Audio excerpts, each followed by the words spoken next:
네, 참으로 행복한 아침이 되었습니다. 저는 여기가 그 올랜도, 제가 예전에 목회하던 지역이네요. 이곳에서 제 41차 미주교회 지도자협의회가 열리고 있는데, 이 동부로 제가 날라와서 이곳에서 오늘 이 시간 강의를 하게 되었네요.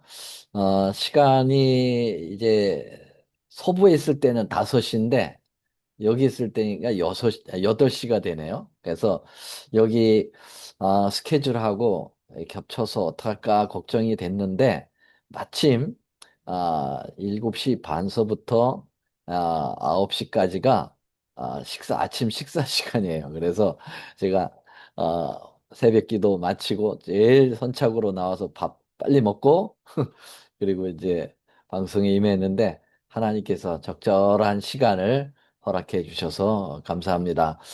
자, 오늘은 9월 9일, 선악의 대쟁투사 세 번째가 되겠고요. 제 2강 이제 첫 번째가 되는데, 지난 시간은 이제 1강 두 번째, 빛과 어둠의 말씀, 잠깐 복습하고 넘어갈까요? 네, 이렇게, 혼돈, 공허, 흑암이라고 하는 이 상태는, 그, 계시록에 나오는, 그, 무저갱이라고 하는 상태와 똑같다. 그렇게 말씀드렸죠. 아비소스. 근데 이건 이제 생태계에서뿐만 아니라 이제 인간의 마음도 이렇게 죄로 인해서 무너진 상태인데 이것을 전제로 했다고 하는 것은 이 창조가 재창조하라고 하는 하나님의 리크레이션을 통해서 다시 회복될 천국까지 가는 그 노정을 이렇게 말씀했다 이렇게 보고요. 이것이 이제 선악의 대쟁투의 국면이 창세기 1장서부터 나타났다 이렇게 말씀드렸습니다. 인간의 이 마음 상태를 이렇게 혼돈, 공허한, 흑암, 요게 이제 인간의 마음 상태인데 이 악한 에, 부분을 본다고 하면 이것을 이제 하나님의 창조와 재창조를 통해서 특별히 이제 재창조죠. 그래서 인간의 마음이 하나님과의 관계 회복이 되고 목적의식의 부재인 공허가 진정한 하나님께로 가는 우리가 이제 하늘 본향으로 가는 방향이 설정되고 도덕적인 흑암적인 부패가 이제 성결의 삶으로 이렇게 선악의 구조가 이렇게 표현된다고 말씀드렸습니다. 이것이 이제 에레미야 4장 22절 23절에서는 카이아짐이라고 하는 어, 그 대꾸법을 통해서 이 평행 대꾸법을 통해서 인간의 마음을 이렇게 창세기 1장 2절의 말씀을 하고 연결시켰다고 그랬죠. 나를 알지 못하는 것이 이제 혼돈이고 이 하나님을 알지 못하는 거. 그다음에 지각이 없는 어떤 목적 방향이 상실된 상태를 이제 공허라고 하고 선을 행하기에 무지한 이 도덕적 부패를 빛이 없는 것이라고 이렇게 컨펌하는 작업까지 우리가 했습니다. 근데 이 창세기 1장에 나오는 이 어둠을 깨버릴 수 있는 이 빛이 존재했잖아요. 태초에 이제 하나님께서 천지를 창조하시고, 그리고 빛이 있으라라고 말씀하시면서 그 악의 구조인 이 악을 이 빛이 선이 깨뜨려 버리는 그런 일을 이제 통해서 창조가 시작됐다고 했는데 요 구조가 요한복음 1장에 또 다시 나타난다고 그랬잖아요. 여기 요한복음 1장 1절에 태초라는 말이 똑같이 나오고요. 이 말씀은 이제 예수님이시고 이 예수님 로고스가 빛이시라는 거죠. 근데 창세기의 빛과 이 요한복음의 빛이 아, 상당 다른 그러한 상황을 당한다고 그랬어요. 창세기의 빛은 문제가 없었죠. 말씀하시면 이루어졌고 명령하시면 경고히 섰잖아요. 그런데 요한복음의 빛은 좀 상당히 갈등을 겪고 있다고 그랬어요. 빛이 어두움을 깨닫지 못하는 그런 상황이 돼버리고요. 빛으로 예수님이 오셨지만 이 어둠인 세상이 그를 알아보지 못했다. 그래서 어, 예수님이 이 땅에 빛으로 오셨을 때에 상당한 도전을 받게 되고 이 악의 구조인 이 어둠이 자꾸 예수님을 거절하는 그런 모습의 형태를 띠면서 선악의 구조가 이렇게 변질되는 모습을 보게 되는 거죠. 자, 그래서 우리 주님은 끝없이 이 빛을 갑옷을 입도록 말씀하시고 빛의 아들이 되기를 원하시고 그래서 어둠에서 빛으로 이기라고 하는 이 빛과 어둠의 선악의 대쟁투 국면을 계속해서 빛으로 승리하도록 우리에게 권면하고 계시죠. 그리고 예수님이 나는 세상의 빛이다라고 말씀하시면서 이 빛을 우리에게도 나눠주시기를 원하면서 너희도 세상의 빛이다. 그리고 너도 세상의 빛이지만 나도 세상의 빛이고 너도 세상의 빛이지만 아직 어둠 속에 있는 사람들이 끝없이 빛을 비춰서 그들도 빛되게 하라. 이렇게 말씀하시면서 궁극적으로는 선이 이제 악을 이기면서 결국은 빛으로 다시는 어둠이 없는 하늘 본향으로 우리를 이끄시고 영원한 영생의 빛이 우리에게 존재할 것에 대하여 말씀하셨습니다. 자, 이게 이제 지난 시간에 말씀드린 것이고요. 오늘 이제 제 2강 첫 번째가 되겠습니다. 물과 성령으로라고 하는 제목으로 오늘 말씀을 드리게 되는데요. 자, 이게 다시 연결 좀 돼야 되겠어요. 지금 이 완전한 질서와 체온과 빛이 혼돈에서 공허와 흑암에서부터 재창조가 될 때 이것이 이제 생태계적으로도 이루어지지만은 중요한 게 인간의 마음에도 이러한 것이 현실로 이루어져야 된다는 거죠. 생태계로 이것이 완전히 회복이 되는 것은 영광의 천국이신 예수님께서 이 땅에 오실 때, 이 생태계가 완전히 새 하늘과 새 땅으로 다시 리크리에이션, 그리고 복락원으로 이제 다시 이루어지게 되겠습니다만은, 인간의 마음의 그 혼돈과 공허와 흑암에서 다시 어, 그 재창조가 되는 것을 우리는 뭐라고 얘기하냐면 그것은 거듭남이다. 그렇게 얘기하죠. 예, 인간의 거듭남. 이 영광의 천국은 아직 도래하지 않았다고 볼 수 있겠어요. 예수님의 재림으로 이루어지니까요. 그런데 은혜의 천국, 바로 인간의 마음에 형성되는 천국, 하나님의 나라는 현실적으로 이루어질 수 있는 거죠. 지금 현재 이루어져야 되는 것이죠. 그래서 이 부분을 거듭남, born again이라고 이야기하고 이 born again은 물과 성령으로 이루어진다고 하는 사실을 우리는 잘 압니다. 그래서 이 부분에 우리는 넘어가야 될 부분이 있죠. 다시 요한복음으로 넘어가면요. 요한복음 3장에서 예수님께서는 니고데모와의 대화를 통해서 이 부분을 이제 해결을 해 주시는 것이죠. 자, 니고데모가 찾아왔습니다. 한밤중에. 예. 예수님에게 아, 구원의 궁극적인 방법을 알고 싶었던 거죠. 그래서 와서 그는 예수님을 하늘에서 오신 선생이다라고 이야기하면서 그 본질적인 질문을 좀 하고 싶어서 예, 말을 빙빙 돌리고 있는데 그런데 예수님께서는 그것을 알아채리시고 질문도 하지 않았는데 대답하십니다. 그렇죠? 3장 2절에 이 표적을 아무나도 할 수 없습니다라고 니고데모가 거기까지 고백을 했는데 예수님은 대답하여 가라사대 그렇게 얘기하셨어요. 그리고 진실로 내게 이르노니 여기 진실이라는 말은 아멘이라는 말인데 예수님께서 가장 중요한 부분을 얘기할 때 이 아멘 아멘 이 진실을 사용하셨습니다. 그러니까 가장 신앙의 지금 궁극적인 부분을 터치하고 계시다라고 하는 것을 우리가 가늠할 수 있게 되는데요. 예수님 뭐라고 그랬어요? 사람이 거듭나야 돼. 예. 그래야 하나님의 나라를 볼 수 있어. 라고 하는 말씀을 하고 있죠. 인간의 가장 구원의 궁극적인 하나님의 나라가 내 마음에 임하고 우리 하늘에 임하게 될 때, 그때 하는 방법은 거듭나야 된다는 말씀을 주님 말씀하고 계십니다. 자, 니고데모가 다시 묻죠. 아니, 내가 이렇게 다 늙었는데, born again, 다시, 나다, 거듭남, 거듭이라는 말, 다시라는 말이죠. 어떻게 다시 태어나나요? 모태 속에 들어갔다가 나오나요? 엄마 뱃속에 다시 들어갔다 나오나요? 예, 아주 어, 그 육적인 그러한 생각에 집약돼 있는 그런 그 이야기를 하죠. 그때 예수님께서 너 그렇게 태어나는 게 아니고 물과 성령으로 나야 된다라고 이야기하면서 이 거듭남의 방법이 물과 성령이라고 하는 부분을 꼭 집어 말씀하고 있습니다. 자, 그러면 여러분, 왜 주님은 거듭나야 우리에게 구원이 있다고, 하늘나라가 임한다고 말씀하고 있나요? 거듭나야 되는 이유가 왜 거듭나야 되죠? 왜 다시 태어나야 되죠? 뭐 여러 가지 대답을 할 수 있겠습니다만은 아주 쉽게 생각을 해봅시다. 왜 거듭내야 되는가?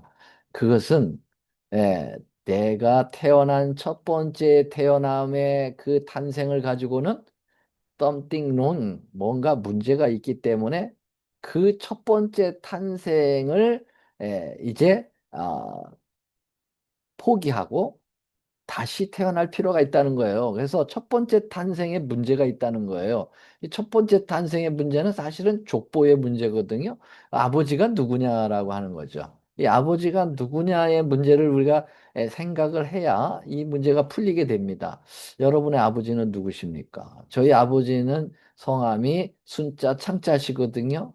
그걸 우리 하나님께서 물으신 걸까요? 여기서 말하는 너희 아버지가 누구냐라고 하는 그 아비는 다시 말하면 이 영적인 아버지를 이야기하게 되겠죠. 근데 사실은 성경에는 우리 아버지를 분명하게 얘기하고 있습니다. 영적 아버지는 누구냐? 여기 아, 요한복음 8장 44절에 예수님께서 직접 말씀하셨네요. 너희는 너희 아버지 마귀라고 그랬어요. 그러니까 마귀가 우리 아버지예요. 족보가 이렇게 돼 버렸어요. 우리의 첫 탄생이 바로 마귀의 족보에서 태어났다는 거죠. 마귀로부터 우리가 사실은 그 육적인 아버지로 되었다는 거예요. 그러니까 이 마귀 족보 가지고 하늘에 못 가죠. 그 왜 이렇게 마귀 족보가 됐는가 우리가? 로마서 5장 12절에 보면 한 사람으로 죄가 세상에 들어오고 그 죄로 말미암아 사망이 왔다고 얘기하고 있어요. 그거 보니까 한 사람이 누굴까요? 아담이죠. 이 인간의 원본인 아담이 죄를 짐으로 그 죄가 죄를 낳게 되고 그래서 모든 사람이 다 죄인 되고 그래서 죄에 싹인 사망에 이르게 됐다는 거예요. 고린도전서 15장 22절에는 아담 안에서 모든 사람이 죽었다. 아담 안에서 모든 사람이 죽은 존재가 됐다는 거예요. 여기 죽음의 왕이 누구예요? 마귀잖아요. 그러니까 우리는 사실 태어나서부터 태어나면서부터 죄의 성향을 가지고 태어나고 죄의 싹인 사망을 향하여 가고 있는 거예요. 그래서 우리는 사실 살아가고 있는 게 아니라 죽어가고 있는 거예요. 그러니까 이렇게 족보가 원본적으로 잘못됐으니까 이거 고치지 않으면, 이거 바꾸지 않으면 구원이 없다는 거 아니겠어요? 네, 그래서 이걸 어떻게 고친다고요? 어떻게 다시 탄생해야 된다고요? 물과 성령으로 탄생해야 된다는 거죠. 그래서 여기 주님께서 물과 성령으로 나지 아니하면 하나님 나라에 임할 수 없다. 자, 그러면 이 두 가지의 탄생을 얘기하고 있는데요. 거듭남을 얘기했는데 먼저 성령으로 탄생한 것을 이야기할까요? 성령으로 태어나야만 족보를 바꿀 수 있다는 거예요. 아비의 마귀의 아비, 이 너희 아비 마귀의 족보에서 벗어날 수 있는 길은 성령으로 다시 태어나야 된다라는 말이죠. 그럼 어떻게 우리가 성령으로 태어날까요? 성령으로 어떻게 족보를 바꿀까요? 여러분, 에, 우리가 제일 먼저 중요한 것은 성령이 내 마음에 임하시면 죄가 내가 죄인이라는 걸 인정하게 됩니다. 성령이 없으면 내가 죄인이라는 걸 절대 인정하지 않아요. 저희 큰형님은 예수님을 안 믿거든요. 근데 제가 우리 형제들에게 이제 명절 때 다 예배는 드리니까 제사는 안 드리고 다 예배는 드려요. 그럼 제가 이제 설교를 하거든요. 그럼 이제 제가 이러한 문제를 얘기합니다. 우린 다 죄인이다. 의인은 없고 한 사람도 없다. 다 죄인이다. 모든 사람이 죄인 되고 결국 우리는 죽는다. 이제 이렇게 얘기하면은 우리 형님이 뭐라 그랬냐면 야, 내가 왜 죄인이냐? 예배 끝나고 난 다음에 그렇게 얘기해. 내가 왜 죄인이냐? 내가 뭐 바람을 폈냐? 내가 사기를 쳤냐? 내가 도둑질을 했냐? 예. 눈에 보이는 것만 죄라고 생각을 해요. 우리 마음에 가지고 있는 본질적인 이기심과 그다음에 탐욕과 시기와 질투와 이러한 부분들 사람 미워하는 것 이런 것들은 죄라고 생각을 안 해요. 왜? 성령이 없기 때문이죠.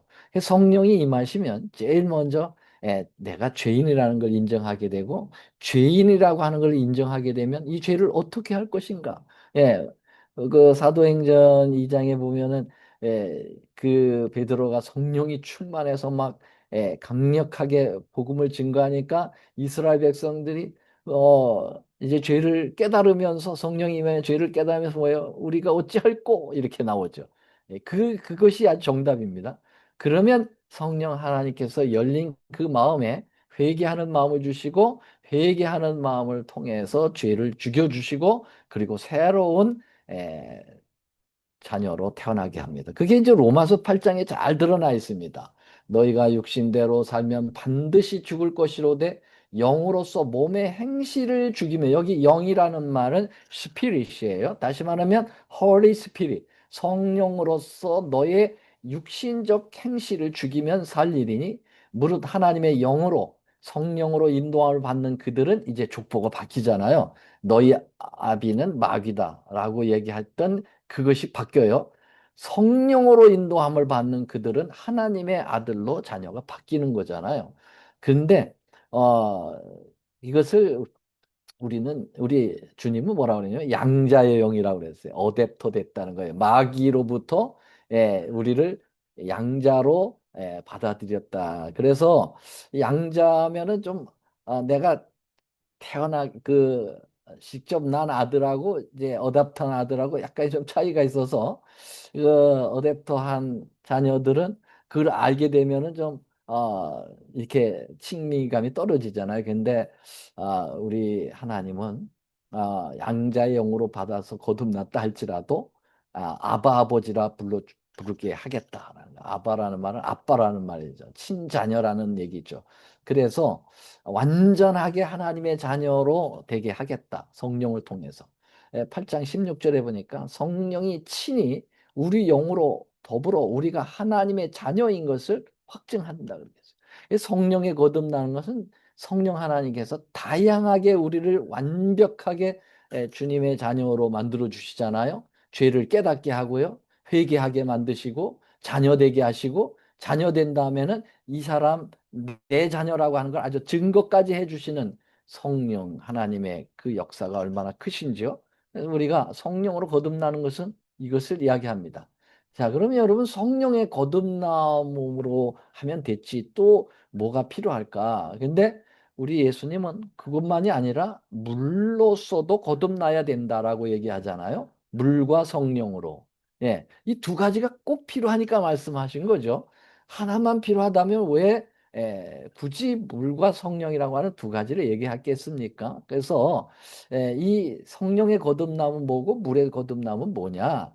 성령의 거듭남이면 됐지 왜 또 물의 거듭남이 필요하냐? 그러면 어떻게 물로 족보를 바꾸게 되는가? 그래서 이 부분을 우리는 또 역시 이제 이런 차원에서 생각해야 됩니다. 성령의 거듭남은 내적 거듭남이에요. 누구든 알 수가 없어요. 하나님과 나와의 관계가 형성되기 때문에 이 사람이 거듭났는지 안 났는지 알 수가 없는 거예요. 물론 겉으로 변화를 일으키긴 하지만 어떻게 뭐라 그럴까요? 주관적인 아니 객관적인 그러한 거듭남에 대한 확인이 필요한 것 같아요. 그래서 이게 이제 내용이라고 하면은 이 내용을 담는 그릇이 필요해요. 그래서 이 사람이 거듭났다고 하는 것을 하나님 앞에 그리고 사람들 앞에 그리고 내 자신도 그리고 심지어는 마귀 앞에서 객관적으로 거듭남은 것을 표현해 주는 게 바로 뭐냐? 외적 그릇과 같은 거. 그래서 내용이 있으면 그릇에 담아야 되잖아요. 그런 것이 바로 물의 거듭남이 필요한 것입니다. 그래서 물의 거듭남은 이 사람이 영의 거듭남을, 영적 거듭남, 성령의 거듭남을 밖으로 표현해주는, 공적으로 컨펌해주는 그러한 기능이 되는 거죠. 그래서 물의 거듭남이 뭐냐?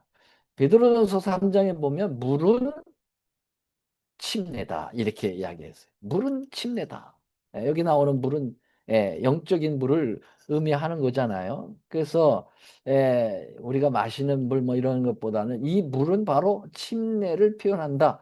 예수님께서 말하시는 물과 성령이라고 거듭나야 된다고 할 때 그 물의 거듭남은 침례라고 하는 것을 베드로는 이야기하고 있어요. 자, 그럼 물의 거듭남이 어떻게 그렇게 외적으로 표현하는 양식이 되느냐. 여러분 성령의 거듭남에 3단계가 있죠. 어떻게 해요? 먼저 내가 죄를 깨닫고 그 죄를 죽이면 그렇게 얘기했어요. 죽고 그 다음에 완전 죽이는 거죠. 완전히 사장시켜버리는 장사가 필요하고 그 다음에 죽고 끝나버리면 아무것도 아니잖아요. 다시 거듭나면 태어나야 되잖아요. 그래서 죽고 장사 지내고 다시 태어나는 것. 부활을 얘기하고 있어요. 죽고 태어나고 부활하는 요 3단계를 통해서 우리가 하나님의 자녀로 새롭게 태어나는 거 아닙니까? 그래서 요 3단계는 예수님께서 십자가에서 우리의 구원을 이루실 때도 요 3단계를 당신이 실제적으로 이 땅에 오셔서 실현해 주셨어요. 죽고 십자가에 죽으셨고 무덤에 장사 지내셨고 3일 만에 부활하시는 과정을 통해서 우리가 구원에 이르게 된다. 하나님의 나라가 임하게 된다고 하는 확실한 요 3단계를 표현해 주신 거 아니겠어요? 근데 이 성령의 거듭남, 예수님의 십자가의 구원의 이 방법, 이것이 물의 침례에서 잘 드러난다는 거예요. 세례로는 안 되죠. 세례는 갖다 뿌리면 이 3단계가 해결이 안 돼요. 근데 이렇게 물속에 잠길 때 이 3단계가 해결되잖아요. 자, 물에 잠기는 그 순간이 바로 뭐가 될까요? 이게 이제 죽는 것을 의미하잖아요. 우리가 침례받을 때 물속에 들어 그래서 사실은 이 침례식을 장례식이라고 볼 수도 있겠어요. 자, 물속에 들어있는 상황은 장사 지내는 상황이에요. 물론 짧은 시간에 물속에 들어있지만은 자, 침례를 주는 침례자들이 물속에 잠그고 꺼내내지 않으면 큰일 나죠. 꺼내냅니다. 이게 물속에 나오는 순간이 부활을 상징하는 거예요. 그래서 죽고 장사 지내고 부활하는 요 침례의 3단계가 성령의 거듭남을 외적으로 모든 사람들이 보게 심지어는 마귀까지도 보아서 꼼짝 못하도록 만드는 외적인 그 거듭남의 표현이다. 이렇게 볼 수가 있겠습니다. 그래서 예수님이 요 2단계 물과 성령의 거듭남이 굉장히 중요하다라고 하는 것을 침례에다가 이렇게 표현했는데요. 로마서 6장에서 사도 바울은 이 부분을 잘 요약했습니다. 자, 한번 읽어볼까요? 제가 읽겠습니다. 무릇 그리스도 예수 합하여 침례를 받음으로 우리가 그의 죽으심을 표현하고 있다고 그랬어요. 침례는요. 자, 그러므로 우리가 그의 죽으심과 합하여 침례를 받음으로 그와 함께 못 했다고요? 물속에 들어있는 게 장사 지낸 것이에요. 근데 여기 침례는 항상 예수와 합하라고 그랬어요. 예수와 합하여. 왜? 예수님이 그렇게 죽으셨고요. 예수님이 그렇게 장사 지내셨다고 하는 사실을 표현하는 것을 더 확실하게 해주는 거 아닙니까? 자, 6장 5절에 보면 만일 우리가 그의 죽으심을 본받아 연합한 자가 되었으면 또한 그의 부활을 본받아 연합한 자가 되리라. 물속에 나오는 침례받고 물속에서 나오는 상황이 바로 부활을 상징한다. 예수님의 부활을 상징한다. 죽으심, 장사 지내심, 부활하심. 이 3단계가 표현되어 있습니다. 그러므로 여러분 정말 선악의 대쟁투의 가장 본질적인 죄를 죽이고 바로 하나님의 자녀로 태어나는 이 중요한 국면을 어, 거듭남으로 표현하고 있는데 그게 창세기 1장 2절에 혼돈하고 공허하며 흑암 가운데에서 새롭게 창조가 될 뿐만 아니라 재창조가 되는 부분을 표상적으로 표현하게 되고 이 방법은 두 가지입니다. 하나님의 신. 하나님의 신이 뭐죠? 히브리어로 루아흐. 이게 바로 스피릿입니다. 예, 신이라고 이 구약 성경에서 삼위 하나님 중에 성령 하나님을 얘기할 때 신이라고 표현했어요. 하나님의 신. 예. Spirit of God입니다. 하나님의 신, 성령이 나와요. 그 다음에 수면에 운행하시니라. 수면이 뭐죠? 물입니다. 그래서 물과 성령. 여러분, 이 물과 성령이라고 하는 이 부분의 거듭남이 요한복음 3장에서 말씀하고 있지만 예수님께서 니고데모에게 사실은요, 여러분, 창세기 1장 2절에 가장 지구가 시작되는, 인류 역사가 시작되는 이 초기에 이 물과 성령의 거듭남이 언급되고 있다는 거예요. 그러므로 이 선과 악의 대쟁투의 가장 본질적인 이 거듭난 문제, 마귀가 우리의 아버지냐 아니면 하나님의 성령으로 거듭난 하나님의 자녀가 이 우리의 하나님이 우리 아버지시냐라고 하는 이런 선악의 대쟁투의 이 국면이 이렇게 창세기 1장 2장 1장 1절 2절 이 초반부부터 강렬하게 나오고 있다고 하는 부분을 우리가 공부하고 있는 것입니다. 자, 이제 우리는 제2강 두 번째를 다음에 공부하겠는데요. 이 하나님의 신 성령과 물과 성령으로 이 거듭나는 이 선악의 대쟁투의 이 본질적 구조가 이렇게 창세기 1장 2절서부터 시작을 해서 요한계시록까지 그 패턴이 계속 이어져 가고 있다고 하는 부분을 다음 시간에 컨펌하겠어요. 확실하게 보여드리겠습니다. 이걸 알아야만 우리가 구원의 방향을 정확하게 잡을 수 있고 성경이 무엇을 핵심적으로 얘기하려고 하시는 것인가에 대한 그 핵심 부분을 우리는 캐치할 수가 있습니다. 다음 시간을 기대하시라. 예, 정말 개봉이 박두인데요. 여러분, 제가 사실은 우리 그 목요일 날 우리가 하기로 했잖아요. 근데 요 광고 잘 들으세요. 어, 이번 목요일은 제가 여기 연수회에서 지도자 연수에서 떠나는 시간이 비행기 시간이 딱 이 시간에 걸려요. 그래가지고 목요일은 못하고 이번 주만 금요일 날 좀 하도록 하겠습니다. 여러분, 제가 이제 로마린다로 돌아가서 캘리포니아로 돌아가서 금요일에는 새벽 그 시간에 만날 수가 있거든요. 그래서 우리 좀 일을 도와주시는 박원숙 집사님이나 진선영 집사님 광고를 좀 잘 해주셔서 이번 주만 목요일을 금요일로 바꾸겠다. 이렇게 좀 이야기해 주시면은 광고를 꼭 해주시고요. 이 연결되어지는 이 말씀 놓치지 않게 되기를 간절히 바라면서 오늘 말씀 마치고 잠깐 기도하고 마치겠습니다. 하늘에 계시는 사랑의 우리 아버지 하나님, 오늘도 이 선악의 대쟁투적인 국면을 하나님의 말씀 창세기 첫 장에 얼마나 심오하게 드러나 있는지, 분명하게 드러나 있는지를 다시 한번 확인하게 되었습니다.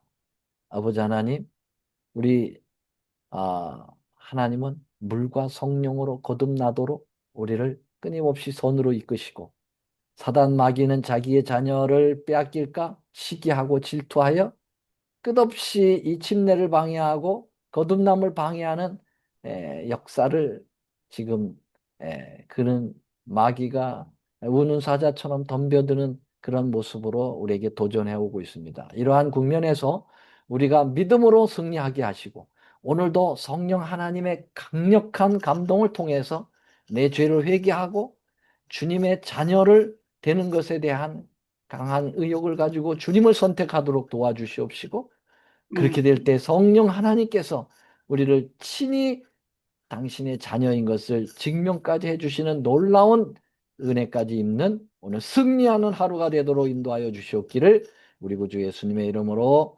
간절히 기도 올리옵나이다. 아멘. 아멘.